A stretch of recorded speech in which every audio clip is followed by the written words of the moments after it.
नमस्कार दोस्तों, आप लोग देख रहे हैं यू एंड वी टीवी। इस समय की बेहद बड़ी खबरें, मुख्य समाचार जो सामने निकल के आ रहे हैं आप लोगों के लिए लेकर आए हैं। इसी वीडियो में तमाम बड़ी खबरें एक एक करके जानेंगे आगे। वहीं दोस्तों, आप लोग वीडियो को स्किप मत कीजिएगा क्योंकि सभी बड़ी खबरें आप लोगों के लिए जानना है बेहद जरूरी। तो वीडियो को पूरा देखिए और शुरू से अंत तक वीडियो में हमारे साथ बने रहिए। वहीं दोस्तों, अगर आप लोग भी मोदी सरकार की नीतियों का जबरदस्त तरीके से विरोध करते हैं तो लाइक करके अपना समर्थन जरूर दर्ज करवाइएगा। चलिए दोस्तों, आपको सभी बड़ी खबरें बताते चलें। नीट जेईई एग्जाम के खिलाफ सुप्रीम कोर्ट जाएंगे 7 राज्य, सोनिया गांधी संग मीटिंग में हुआ फैसला। पूरी खबर दोस्तों आपको बताते चलें। कांग्रेस की अंतरिम अध्यक्ष सोनिया गांधी ने कांग्रेस शासित प्रदेशों के मुख्यमंत्रियों के अलावा कांग्रेस समर्थित सरकारों के मुख्यमंत्री और पश्चिम बंगाल की मुख्यमंत्री ममता बनर्जी के साथ बैठक बुलाई। इस बैठक में जीएसटी और नीट जेईई एग्जाम पर चर्चा हुई है। बैठक में सबसे पहले सोनिया गांधी ने जीएसटी का मुद्दा उठाया। उनके बाद ममता बनर्जी ने कहा कि नीट जेईई का एग्जाम होना फिलहाल कोई भी लिहाज से सुरक्षित नहीं है। ऐसे में जब केंद्र सरकार कोशिश नहीं कर रही तो सभी राज्य सरकारों को सुप्रीम कोर्ट से एग्जाम टालने की मांग करनी चाहिए। वहीं ममता बनर्जी ने केंद्र सरकार पर बांटने का आरोप लगाते हुए आह्वान किया कि हम सबको मिलकर रहना चाहिए, नहीं तो देश में कोई और पार्टी रहेगी ही नहीं। जी हाँ दोस्तों, आगे आपको बताते चलें। इसके साथ ही इस बैठक में सबसे पहले सोनिया गांधी ने जीएसटी का मुद्दा उठाया। उन्होंने कहा कि राज्य सरकारों को जीएसटी का भुगतान समय पर किया जाना चाहिए। सोनिया गांधी ने कहा कि जीएसटी का पैसा एक बड़ा मुद्दा है और भुगतान न होने से राज्य सरकारों की आर्थिक स्थिति काफी प्रभावित हो रही है। वहीं बैठक में सोनिया गांधी ने इस मुद्दे को राज्यों के साथ एक बड़ा धोखा करार दिया है केंद्र सरकार का। वहीं दोस्तों, अगर आप लोग भी सोनिया गांधी की बातों का समर्थन करते हैं और अगर अभी तक वीडियो को लाइक नहीं किया है तो आपसे रिक्वेस्ट है वीडियो को लाइक करके अपना समर्थन जरूर दर्ज करवा दीजिएगा। चलिए दोस्तों, एक और बड़ी खबर आपको बताते चलें। अमेरिका ने भारत को पाकिस्तान, सीरिया और यमन जैसे देशों की श्रेणी में डाला। नागरिकों को दी नहीं जाने की सलाह। जी हाँ दोस्तों, पूरी खबर आपको बताते चलें। भारत के साथ दोस्ती के दावे करने वाला अमेरिका अपने नागरिकों को भारत की यात्रा नहीं करने की सलाह दे रहा है। अमेरिका ने इसकी वजह भारत में कोरोना का संकट, अपराध और आतंकवाद को बताया है। यही नहीं, अमेरिका ने भारत की यात्रा के लिए रेटिंग 4 निर्धारित की है, जिसे सबसे खराब माना जाता है। इस श्रेणी में भारत के अलावा युद्धग्रस्त सीरिया, आतंकवाद का केंद्र पाकिस्तान, इराक, ईरान और यमन शामिल हैं। अमेरिका ने कहा कि भारत में कोरोना संकट है, इसके अलावा देश में अपराध भी बढ़ रहा है और आतंकवाद में तेजी आई है, इसलिए अमेरिकी नागरिक भारत की यात्रा नहीं करें। अमेरिका ने अपने एडवाइजरी की कुछ अन्य वजहों में महिलाओं के खिलाफ अपराध और उग्रवाद को भी कारण बताया है। तो दोस्तों, यहाँ पर देख सकते हैं, ये अमेरिकी राष्ट्रपति डोनाल्ड ट्रंप की ओर से मोदी सरकार को एक बड़ा झटका है, जिन्होंने अपने नागरिकों को भारत नहीं जाने की सलाह दी है और उसकी रेटिंग 4 कर दी है, जो कि सबसे खराब मानी जाती है। तो वहीं दोस्तों, एक और बड़ी खबर आपको बताते चलें। बड़ी खबर, बिहार में महागठबंधन का हिस्सा हुए प्रमुख वाम दल, डील पर लगी आरजेडी की मुहर। पूरी खबर दोस्तों आपको बताते चलें। बिहार के सियासी गलियारे से बड़ी खबर है कि वाम दलों के साथ आरजेडी की वार्ता सफल हो गई है और अब प्रदेश में वाम दल यानी कि लेफ्ट पार्टीज भी महागठबंधन का हिस्सा हो गई हैं।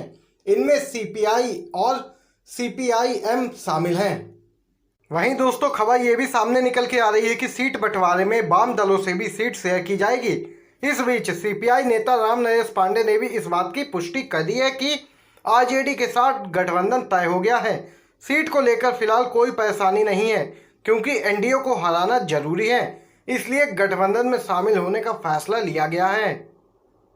तो दोस्तों, यहाँ पर आप लोग देख सकते हैं, अब कन्हैया कुमार कांग्रेस और तेजस्वी यादव की पार्टी आरजेडी के साथ हो गए हैं और उनके गठबंधन का हिस्सा बन गए हैं। तो देख सकते हैं दोस्तों, यहाँ पर कांग्रेस, आरजेडी और लेफ्ट पार्टी का ये गठबंधन बिहार विधानसभा चुनाव में बीजेपी को चुनौती देता हुआ नजर आएगा। इसी बीच एक और बड़ी खबर दोस्तों आपको बताते चलें। मीडिया पर भड़के पूर्व जस्टिस काटजू बोले 2 करोड़ लोगों की नौकरी चली गई और हम सुशांत में व्यस्त हैं। जी हाँ दोस्तों, आपको बताते चलें पूरी खबर। सुप्रीम कोर्ट के पूर्व जज मार्कंडे काटजू ने मोदी सरकार के राज में बढ़ रही बेरोजगारी को लेकर एक बार फिर से मोदी सरकार को घेरा है। दरअसल कोरोना महासंकट में लाखों लोगों ने अपनी नौकरियों से हाथ धो लिए हैं।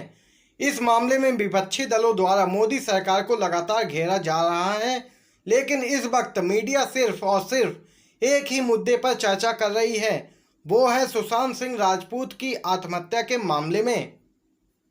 सुप्रीम कोर्ट के पूर्व जज मार्कंडे काटजू ने हाल ही में एक ट्वीट कर कहा था कि वह टीवी चैनलों पर सुशांत सिंह राजपूत का नाम सुन सुनकर पक गए हैं।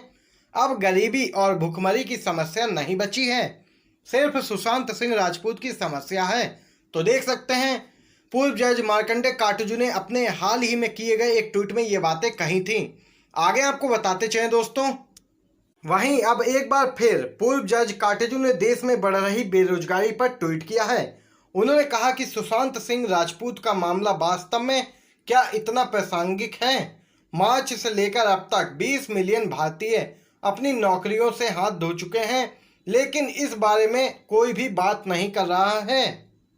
तो देख सकते हैं दोस्तों, मीडिया पर भड़के हैं पूर्व जज मार्कंडे काटजू। बोले हैं कि 2 करोड़ लोगों की नौकरी चली गई और मीडिया सिर्फ सुशांत में व्यस्त है। ये यहाँ पर तमाम बातें कही हैं मार्कंडे काटजू ने। इसी बीच दोस्तों एक और बड़ी खबर आपको बताते चलें। मोराटोरियम में ब्याज वसूली पर सुप्रीम कोर्ट की सख्त टिप्पणी निकल के आई है सामने दोस्तों। केंद्र सरकार से कहा आपके लॉकडाउन लगाने से ही बढ़ा है आर्थिक संकट। जी हाँ दोस्तों, आपको बताते चलें पूरी खबर। सुप्रीम कोर्ट ने कहा है कि लोन मोराटोरियम की 6 महीने की अवधि के दौरान कर्ज पर ब्याज में राहत को लेकर केंद्र सरकार को अपना स्टैंड साफ करना चाहिए। शीर्ष अदालत ने बीते बुधवार को सुनवाई के दौरान कहा कि सरकार जनता के हित से जुड़े अहम मामले पर रिजर्व बैंक ऑफ इंडिया के पीछे नहीं छिप सकती है।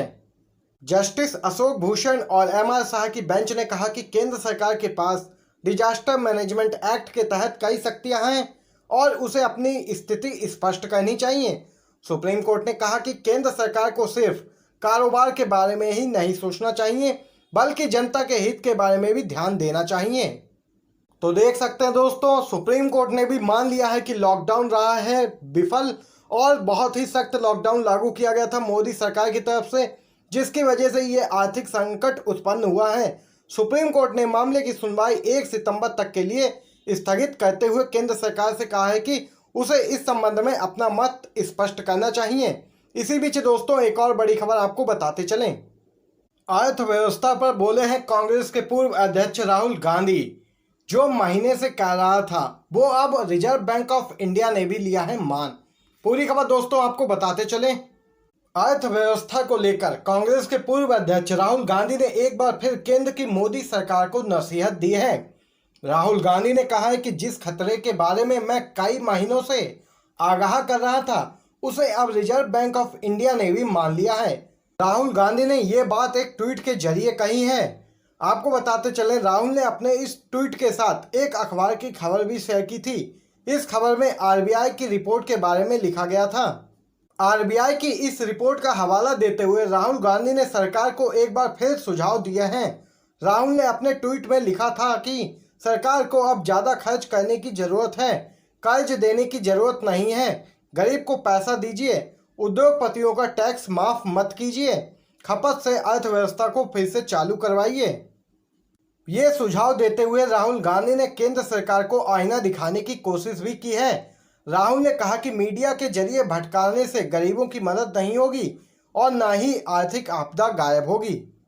तो यहाँ पर दोस्तों आप लोग देख सकते हैं कांग्रेस के पूर्व अध्यक्ष राहुल गांधी ने एक बार फिर से घेरा है केंद्र की मोदी सरकार को और साधा है जबरदस्त निशाना। चलिए दोस्तों एक और बड़ी खबर इसी बीच आपको बताते चलें।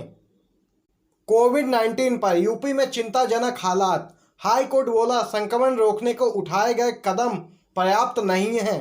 पूरी खबर दोस्तों आपको बताते चलें। उत्तर प्रदेश में कोरोना वायरस संक्रमण के बढ़ते मामलों को गंभीरता से लेते हुए इलाहाबाद उच्च न्यायालय ने योगी सरकार को फटकार लगाई है। हाई कोर्ट ने कहा है कि सरकार द्वारा कोविड-19 के लिए उठाए गए कदम पर्याप्त नहीं हैं और स्थिति बेहद चिंताजनक है। आपको बताते चलें दोस्तों, अदालत ने कहा कि संक्रमण को फैलने से रोकने के लिए और सख्त उपाय करने की जरूरत है, लेकिन साथ ही ये उपाय व्यवहारिक होने चाहिए। कोर्ट ने प्रदेश के मुख्य सचिव को अदालत को इस बात से अवगत कराने का भी निर्देश दिया है कि देश भर में लॉकडाउन के बाद जब अर्थव्यवस्था को दोबारा खोला गया तो क्या उनके पास कोई कार्य योजना थी और क्या कभी उसे लागू किया गया। तो यहाँ पर देख सकते हैं हाई कोर्ट की ये सख्त टिप्पणी योगी सरकार के खिलाफ निकल के सामने आई है। इसी बीच दोस्तों एक और बड़ी खबर आपको बताते चलें।